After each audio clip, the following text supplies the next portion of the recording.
Alhamdulillah wassalatu wassalamu ala Rasulillah wa ala alihi wa sahbihi wa man wala amma ba'd. Ayol ikhwah a'azzani wa a'azzakumullah.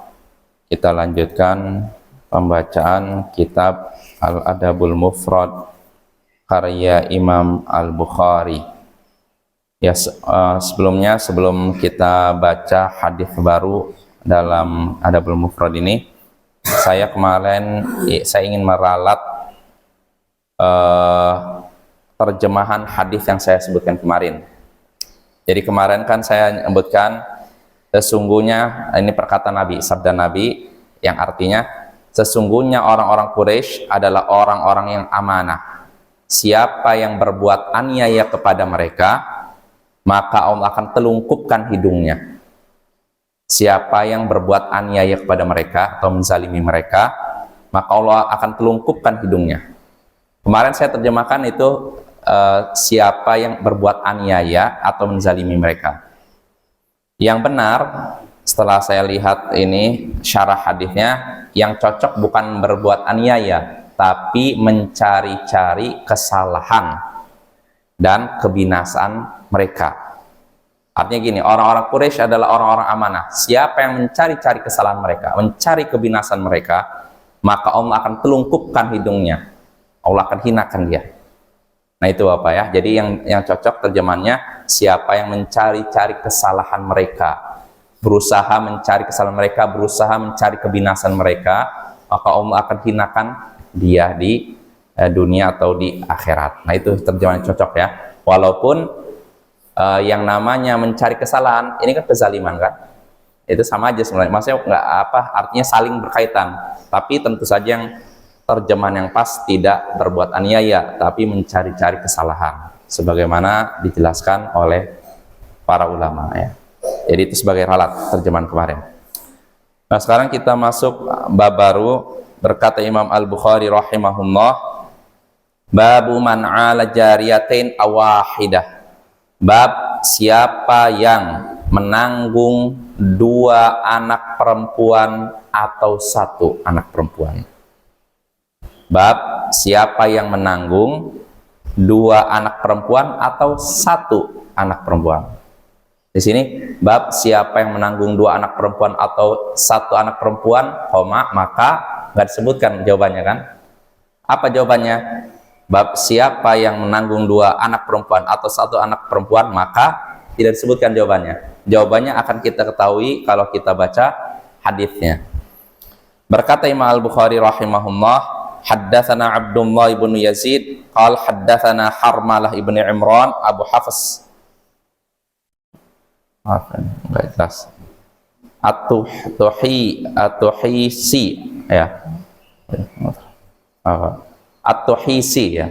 An Abi Usyanah Al-Ma'afiri an Uqbah ibni Amir radhiyallahu anhu qala sami'tu Rasulullah sallallahu alaihi wasallam yaqul man kana lahu thalathu banatin wa sabara alaihinna wa kasahunna min jiddati kunna lahu hijaban minan nar.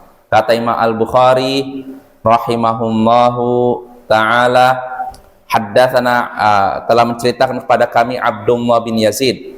Ia berkata telah menceritakan kepada kami Harmalah bin Imran Abu Hafs At-Tuhibi, bukan Tuhisi, maaf, At-Tuhibi, dari Abu Usyanah Al-Ma'afiri dari Uqbah bin Amir, semoga Allah meridainya. Ia berkata, aku mendengar Rasulullah sallallahu alaihi wasallam bersabda, siapa yang memiliki 3 anak perempuan dan bersabar atas mereka serta memberi mereka pakaian dari kemampuannya, dari kecukupannya, maka mereka semua akan menjadi penghalangnya dari api neraka. Ya. Jadi kata Nabi Sallallahu Alaihi Wasallam, siapa yang memiliki 3 anak perempuan, ia bersabar menghadapi ketiganya dan memberikan kepada mereka pakaian dari kekayaannya, dari kecukupannya, maka mereka tiga anak perempuan tersebut akan menjadi penghalang baginya dari api neraka. Jelas Bapak ya? Kalau ada orang yang punya tiga anak perempuan, bersabar ngurus ketiganya, terus juga memberikan mereka nafkah berupa makanan dan pakaian dari kekayaan dia, maka tiga anak perempuan ini akan menjadi hijab, penghalang baginya dari api neraka. Artinya dengan sebab dia ngurus tiga anak perempuan, bersabar ngurusnya, lalu memberi nafkah kepada ketiganya, maka balasannya apa? Dia akan terhindar dari api neraka. Artinya hadis ini Bapak menunjukkan pertama, anak perempuan, atau pertama keutamaan mengurus anak perempuan. Siapa yang mengurus anak perempuan? Dalam hadis ini disebutkan 3, ya. Dalam hadis lain 2. Siapa yang mengurus anak perempuan? 3 anak perempuan, mendidiknya dengan baik, memberi nafkah, maka 3 anak perempuan ini akan menjadi sebab si orang tua masuk ke surga dan terlindungi dari neraka. Nah, itu Bapak ya. Ini keutamaan bagi orang yang ngurus anak perempuan. Ada batasnya apa umurnya? Apanya? Ada batas umurnya enggak? Dalam hadis sebutkan man ala jariyatin hatta tablugha, siapa yang ngurus 2 anak perempuan sampai keduanya balik. Jadi dididik anak ini sampai dengan dengan pendidikan agama, adab yang baik sampai balik, maka dia dengan Nabi seperti ini.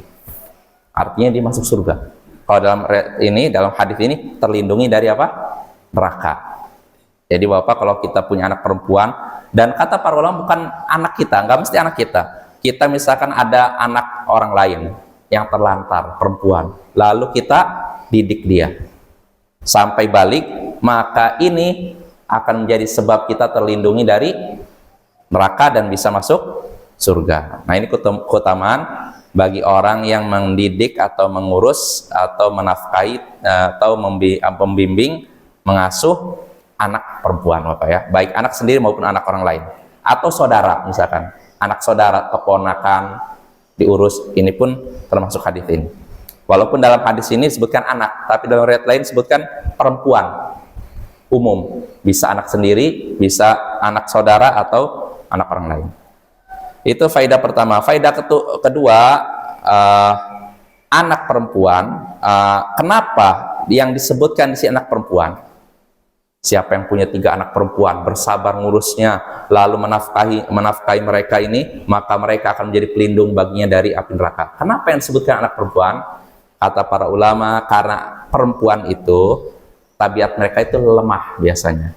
Beda dengan laki-laki.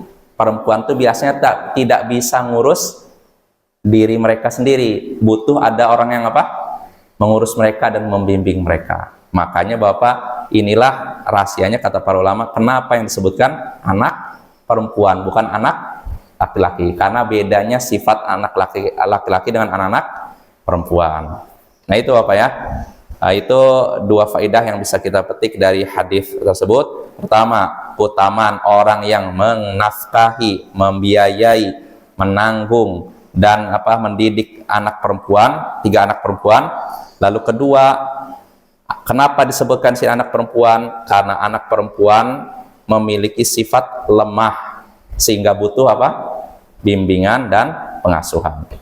Wassallallahu ala nabiyyina Muhammadin wa ala alihi wa sahbihi ajma'in.